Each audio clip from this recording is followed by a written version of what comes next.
ओम गण गणपतये नमः। ओम नमः शिवाय। शिवजी सदा सहाय। ओम नमः शिवाय। गुरुजी सदा सहाय।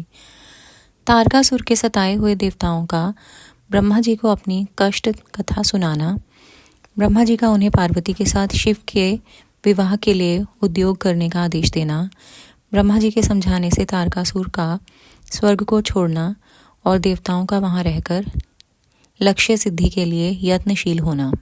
सूत जी कहते हैं, तदनंतर नारद जी के पूछने पर पार्वती के विवाह के विस्तृत प्रसंग को उपस्थित करते हुए ब्रह्मा जी ने तारकासुर की उत्पत्ति, उसके उग्र तप, मनोवांछित वर प्राप्ति तथा देवता और असुर सबको जीतकर स्वयं इंद्र पद पर प्रतिष्ठित हो जाने की कथा सुनाई।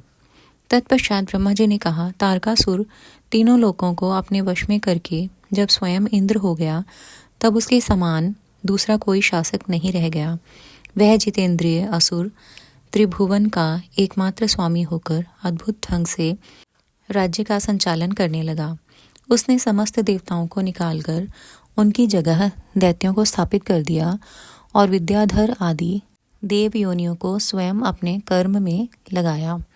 मुने, तदनंतर तारकासुर के सताए हुए इंद्र आदि संपूर्ण देवता अत्यंत व्याकुल और अनाथ होकर मेरी शरण में आए। उन सब ने मुझ प्रजापति को प्रणाम करके बड़ी भक्ति से मेरा स्तवन किया और अपने दारुण दुख की बातें बताकर कहा, प्रभो, आप ही हमारी गति हैं, आप ही हमें कर्तव्य का उपदेश देने वाले हैं और आप ही हमारे धाता एवं उद्धारक हैं। हम सब देवता तारकासुर नामक अग्नि में जलकर अत्यंत व्याकुल हो रहे हैं। जैसे सनिपात रोग में प्रबल औषधें भी निर्बल हो जाती हैं, उसी प्रकार उस असुर ने हमारे सभी क्रूर उपायों को बलहीन बना दिया है। भगवान विष्णु के सुदर्शन चक्र पर ही हमारी विजय की आशा अवलंबित रहती है, परंतु वह भी उसके कंठ पर कुंठित हो गया।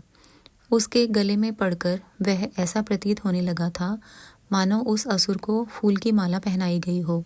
मुने, देवताओं का यह कथन सुनकर मैंने उन सबसे समयोचित बात कही। देवताओं, मेरे ही वरदान से दैत्य तारकासुर इतना बढ़ गया है, अतः मेरे हाथों ही उसका वध होना उचित नहीं। जो जिससे पलकर बड़ा हो उसका उसी के द्वारा वध होना योग्य कार्य नहीं है। विष के वृक्ष को भी यदि स्वयं सींचकर बड़ा किया गया हो, उसे स्वयं काटना अनुचित माना गया है। तुम लोगों का सारा कार्य करने के योग्य भगवान शंकर हैं, किंतु वे तुम्हारे कहने पर भी स्वयं उस असुर का सामना नहीं कर सकते। तारक दैत्य स्वयं अपने पाप से नष्ट होगा। मैं जैसा उपदेश करता हूँ तुम वैसा कार्य करो। मेरे वर के प्रभाव से ना मैं तारकासुर का वध कर सकता हूँ, ना भगवान विष्णु कर सकते हैं और ना भगवान शंकर ही उसका वध कर सकते हैं। दूसरा कोई वीर पुरुष अथवा सारे देवता मिलकर भी उसे नहीं मार सकते। यह मैं सत्य कहता हूँ। देवताओं, यदि शिवजी के वीर्य से कोई पुत्र उत्पन्न हो तो वही तारक दैत्य का वध कर सकता है, दूसरा नहीं। सुरश्रेष्ठ गण, इसके लिए जो उपाय मैं बताता हूँ उसे करो। महादेव जी की कृपा से वह उपाय अवश्य सिद्ध होगा। पूर्व काल में जिस दक्ष कन्या सती ने दक्ष के यज्ञ में अपने शरीर को त्याग दिया था, वही इस समय हिमालय पत्नी मेनका के गर्भ से उत्पन्न हुई है। यह बात तुम्हें भी विदित है। महादेव जी उस कन्या का पाणी ग्रहण अवश्य करेंगे। तथापि देवताओं, तुम स्वयं भी इसके लिए प्रयत्न करो। तुम अपने यत्न से ऐसा उद्योग करो जिससे मेनका कुमारी पार्वती में भगवान शंकर अपने वीर्य का आधान कर सकें। भगवान शंकर ऊर्ध्व रेता हैं, उनका वीर्य ऊपर की ओर उठा हुआ है। उनके वीर्य को प्रस्खलित करने में केवल पार्वती ही समर्थ हैं। दूसरी कोई अबला अपनी शक्ति से ऐसा नहीं कर सकती। गिरिराज की पुत्री वे पार्वती इस समय युवावस्था में प्रवेश कर चुकी हैं और हिमालय पर तपस्या में लगे हुए महादेव जी की प्रतिदिन सेवा करती हैं। अपने पिता हिमवान के कहने से काली शिवा अपनी दो सखियों के साथ ध्यान परायण परमेश्वर शिव की साग्रह सेवा करती हैं। तीनों लोकों में सबसे अधिक सुंदरी पार्वती शिव के सामने रहकर प्रतिदिन उनकी पूजा करती हैं। तथापि वे ध्यान मग्न महेश्वर मन से भी ध्यानहीन स्थिति में नहीं आते, अर्थात ध्यान भंग करके पार्वती की ओर देखने का विचार भी मन में नहीं लाते। देवताओं, चंद्रशेखर शिव जिस प्रकार काली को अपनी भार्या बनाने की इच्छा करें, वैसी चेष्टा तुम लोग शीघ्र ही प्रयत्न पूर्वक करो। मैं उस दैत्य के स्थान पर जाकर तारकासुर को बुरे हट से हटाने की चेष्टा करूंगा। अतः अब तुम लोग अपने स्थान को जाओ। नारद, देवताओं से ऐसा कहकर मैं शीघ्र ही तारकासुर से मिला और बड़े प्रेम से बुलाकर मैंने उससे इस प्रकार कहा, तारक, यह स्वर्ग हमारे तेज का सार तत्व है, परंतु तुम यहाँ के राज्य का पालन कर रहे हो, जिसके लिए तुमने उत्तम तपस्या की थी, उससे अधिक चाहने लगे हो। मैंने तुम्हें इससे छोटा ही वर दिया था, स्वर्ग का राज्य कथापि नहीं दिया था, इसलिए तुम स्वर्ग को छोड़कर पृथ्वी पर राज्य करो। असुर श्रेष्ठ, देवताओं के योग्य जितने भी कार्य हैं वे सब तुम्हें वहीं सुलभ होंगे, इसमें अन्यथा विचार करने की आवश्यकता नहीं है। ऐसा कहकर उस असुर को समझाने के बाद मैं शिवा और शिव का स्मरण करके वहां से अदृश्य हो गया। तारकासुर भी स्वर्ग को छोड़कर पृथ्वी पर आ गया और शौणितपुर में रहकर वह राज्य करने लगा। फिर सब देवता भी मेरी बात सुनकर मुझे प्रणाम करके इंद्र के साथ प्रसन्नतापूर्वक बड़ी सावधानी के साथ इंद्रलोक में गए। वहां जाकर परस्पर मिलकर आपस में सलाह करके वे सब देवता इंद्र से प्रेम पूर्वक बोले, भगवान शिव की शिवा में जैसी भी काम मूलक रुचि हो, वैसा ब्रह्मा जी का बताया हुआ सारा प्रयत्न आपको करना चाहिए। इस प्रकार देवराज इंद्र से संपूर्ण वृत्तांत निवेदन करके वे देवता प्रसन्नतापूर्वक सब और अपने अपने स्थान पर चले गए। शुक्राना गुरुजी महाराज, भूल चूक माफ। ओम गण गणपते नमः। ओम नमः शिवाय, शिवजी सदा सहाय। ओम नमः शिवाय, गुरुजी सदा सहाय। इंद्र द्वारा काम का स्मरण, उसके साथ उनकी बातचीत तथा उनके कहने से काम का शिव को मोहने के लिए प्रस्थान। ब्रह्मा जी कहते हैं, नारद, देवताओं के चले जाने पर दुरात्मा तारक दैत्य से पीड़ित हुए इंद्र ने कामदेव का स्मरण किया। कामदेव तत्काल वहां आ पहुंचा। तब इंद्र ने मित्रता का धर्म बतलाते हुए काम से कहा, मित्र, कालवशात मुझ पर असाध्य दुख आ पड़ा है, उसे तुम्हारे बिना कोई भी दूर नहीं कर सकता। दाता की परीक्षा दुर्भिक्ष में, शूरवीर की परीक्षा रणभूमि में, मित्र की परीक्षा आपत्ति काल में तथा स्त्रियों के कुल की परीक्षा पति के असमर्थ हो जाने पर होती है। तात संकट पड़ने पर विनय की परीक्षा होती है और परोक्ष में सत्य एवं उत्तम स्नेह की, अन्यथा नहीं। यह मैंने सच्ची बात कही है। मित्रवर, इस समय मुझ पर जो विपत्ति आई है उसका निवारण दूसरे किसी से नहीं हो सकता, अतः आज तुम्हारी परीक्षा हो जाएगी। यह कार्य केवल मेरा ही है और मुझे ही सुख देने वाला है, ऐसी बात नहीं, अपितो यह समस्त देवता आदि का कार्य है, इसमें संशय नहीं है। इंद्र की यह बात सुनकर कामदेव मुस्कुराया और प्रेम पूर्ण गंभीर वाणी में बोला। काम ने कहा, देवराज, आप ऐसी बात क्यों कहते हैं? मैं आपको उत्तर नहीं दे रहा हूँ, आवश्यक निवेदन मात्र कर रहा हूँ। लोक में कौन उपकारी मित्र है और कौन बनावटी, यह स्वयं देखने की वस्तु है, कहने की नहीं। जो संकट के समय बहुत बातें करता है वह काम क्या करेगा? तथापि महाराज, प्रभु, मैं कुछ कहता हूँ, उसे सुनिए। मित्र, जो आपके इंद्र पद को छीनने के लिए दारुण तपस्या कर रहा है, आपके उस शत्रु को मैं सर्वथा तपस्या से भ्रष्ट कर दूंगा। जो काम जिससे पूरा हो सके, बुद्धिमान पुरुष उसे उसी काम में लगाए। मेरे योग्य जो कार्य हो वह सब आप मेरे जिम्मे कीजिए। ब्रह्मा जी कहते हैं, कामदेव का यह कथन सुनकर इंद्र बड़े प्रसन्न हुए। वे कामिनियों को सुख देने वाले काम को प्रणाम करके उससे इस प्रकार बोले। इंद्र ने कहा, तात मनोभव, मैंने अपने मन में जिस कार्य को पूर्ण करने का उद्देश्य रखा है उसे सिद्ध करने में केवल तुम ही समर्थ हो, दूसरे किसी से उस कार्य का होना संभव नहीं है। मित्रवर, मनोभव काम जिसके लिए आज तुम्हारे सहयोग की अपेक्षा हुई है उसे ठीक ठीक बता रहा हूँ, सुनो। तारक नाम से प्रसिद्ध जो महान दैत्य है वह ब्रह्मा जी का अद्भुत वर पाकर अजेय हो गया है और सभी को दुख दे रहा है। वह सारे संसार को पीड़ा दे रहा है। उसके द्वारा बारंबार धर्म का नाश हुआ है। उससे सब देवता और समस्त ऋषि दुखी हुए हैं। संपूर्ण देवताओं ने पहले उसके साथ अपनी पूरी शक्ति लगाकर युद्ध किया था, परंतु उसके ऊपर सबके अस्त्र शस्त्र निष्फल हो गए। जल के स्वामी वरुण का पाश टूट गया। श्री हरि का सुदर्शन चक्र भी वहां सफल नहीं हुआ। श्री हरि ने उसके कंठ पर चक्र चलाया, किंतु वह वहां कुंठित हो गया।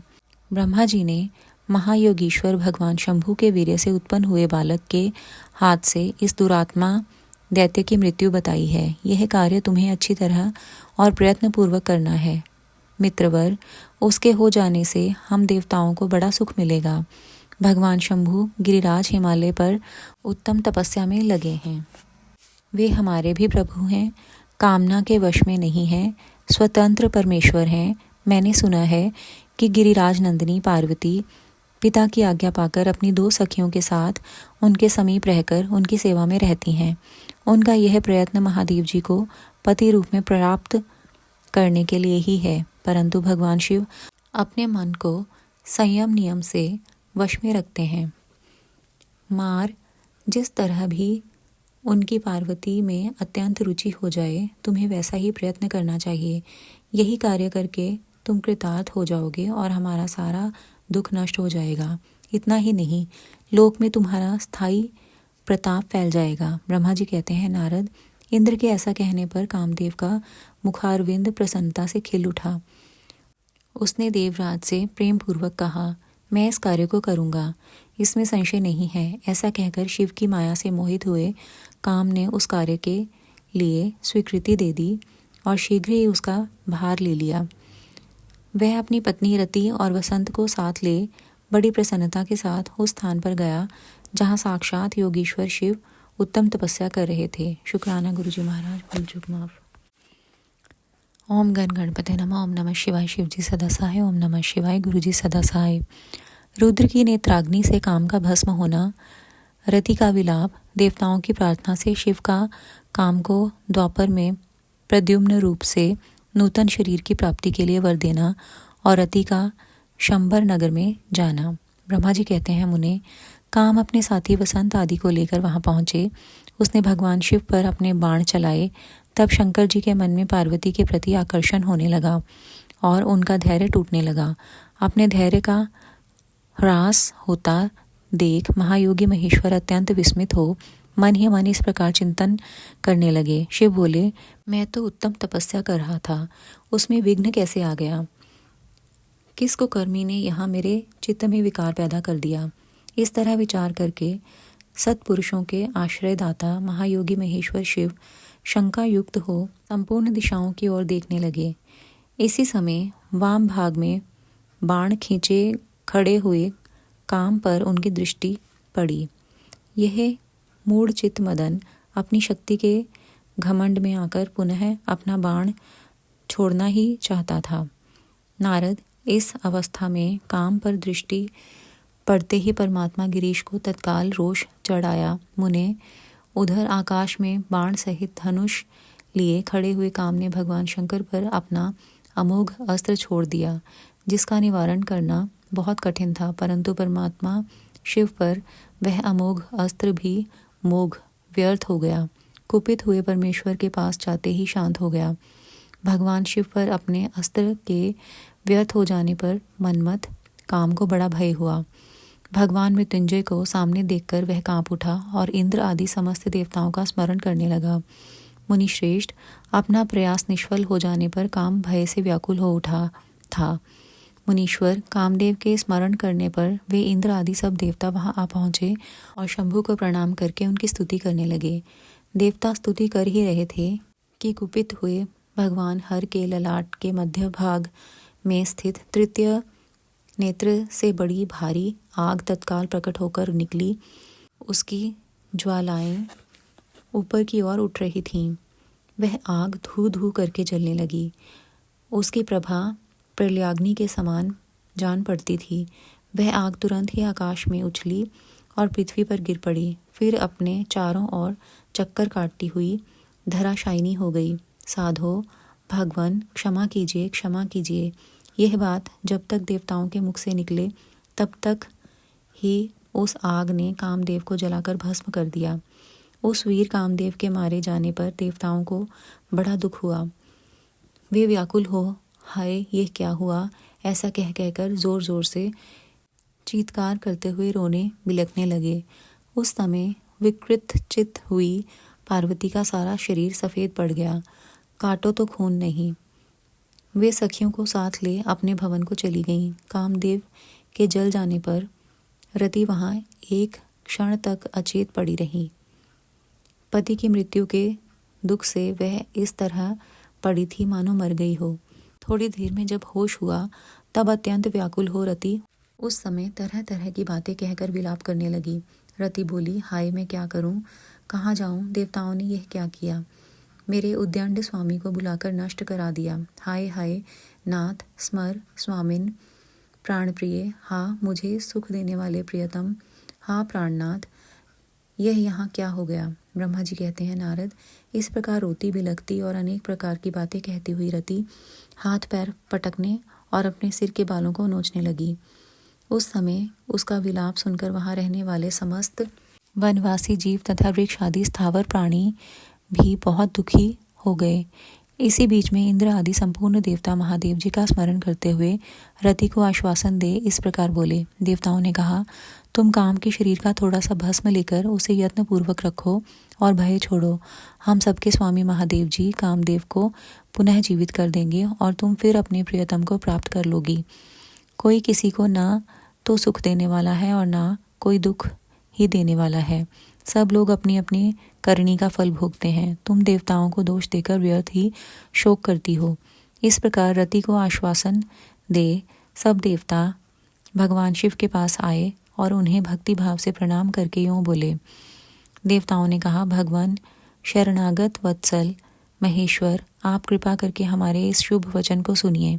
शंकर, आप कामदेव की करतूत पर भली भांति प्रसन्नता पूर्वक विचार कीजिए। महेश्वर, काम ने जो यह कार्य किया है इसमें इसका कोई स्वार्थ नहीं था।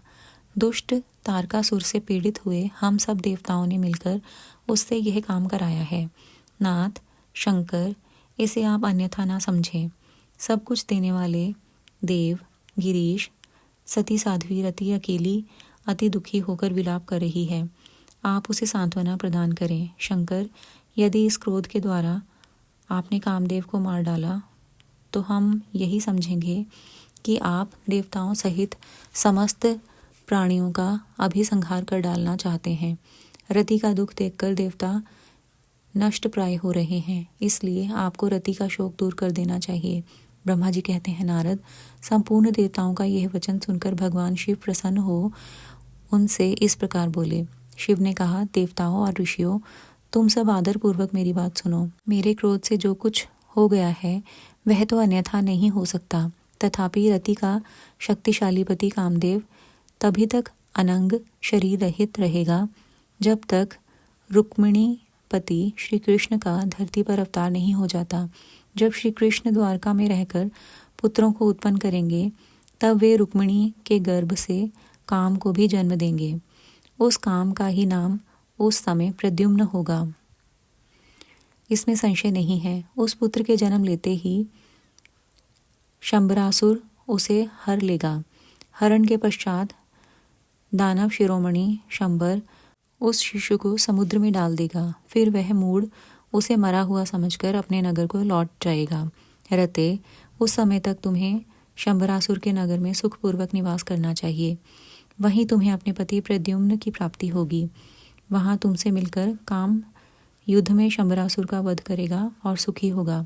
देवताओं, प्रद्युम्न नामधारी काम अपनी कामिनी रति को तथा शंबरासुर के धन को लेकर उसके साथ पुनः नगर में जाएगा।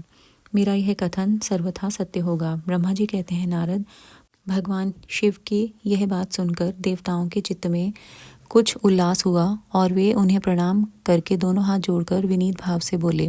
देवताओं ने कहा, देव देव महादेव, करुणा सागर प्रभु, आप कामदेव को शीघ्र जीवन दान दें तथा रति के प्राणों की रक्षा करें। देवताओं की यह बात सुनकर सबके स्वामी करुणा सागर परमेश्वर शिव पुनः प्रसन्न होकर बोले, देवताओं, मैं बहुत प्रसन्न हूँ। मैं काम को सबके हृदय में जीवित कर दूंगा। वह सदा मेरा गण होकर विहार करेगा।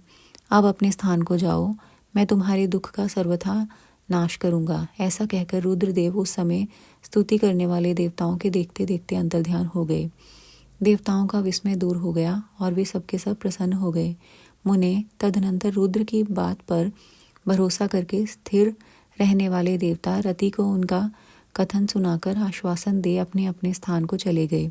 मुनीश्वर काम पत्नी रति शिव के बताए हुए शंबर नगर को चली गई तथा रुद्रदेव ने जो समय बताया था उसकी प्रतीक्षा करने लगी। शुक्राना गुरुजी महाराज। फूल चुक माफ।